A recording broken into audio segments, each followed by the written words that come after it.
যারা ফার্সি ভাষায় বুঝেন, এখানে এটা হলো আরবি ভাষা। বিসমিল্লাহির রহমান লা ইলাহা ইল্লাল্লাহ মুহাম্মাদুর রাসূলুল্লাহ। এই ফার্সি ভাষা, এটা আসলে আমি পড়তে পারতেছি না। এটা হলো ঐতিহাসিক মুকিম চৌধুরী মসজিদ।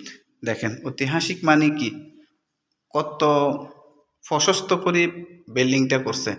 ছোট একটা মসজিদ, ভিতরে ছোট, মনে করেন 20-30 জন নামাজ পড়তে পারবে, অথচ তারপরও তিনও পাশে ওই, এটা হলো দক্ষিণ পাশে, এটা হলো পূর্ব পাশে আপনার দরজা রেখেছে।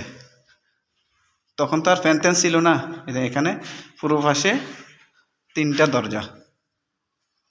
এখানে লেখা আছে মোহাম্মদ মুকিম চৌধুরী মসজিদ, স্থাপিত 1200 হিজরি 1780 সন।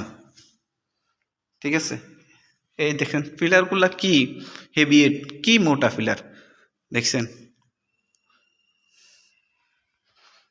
এই পাশেও দরজা ছিল, এটাকে এখন জানালাতে রূপান্তরিত করছে। দেখেন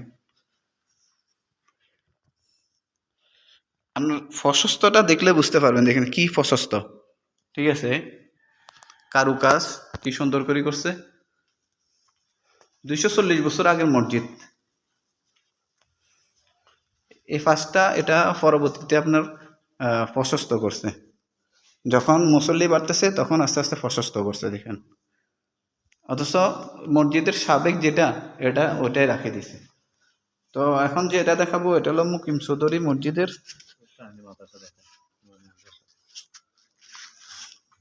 এটা হলো মুকিম চৌধুরীর পারিবারিক কবরস্থান।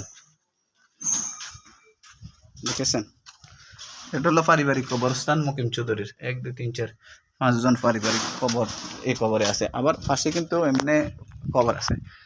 উপরে গম্বুজ দেখছেন, উপরে গম্বুজ, একটা বড় গম্বুজ, পাশে 2টা ছোট গম্বুজ, এরপরে ছোট ছোট আপনার মিনার আছে, পাশাপাশি ছোট একটা মক্তব আছে।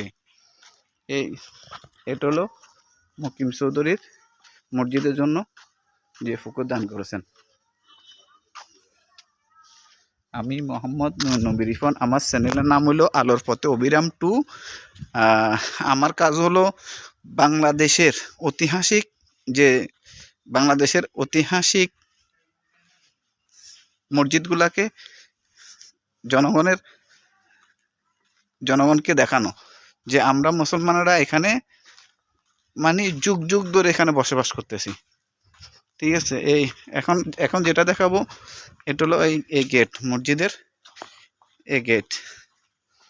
তারপরে এটা হলো মসজিদের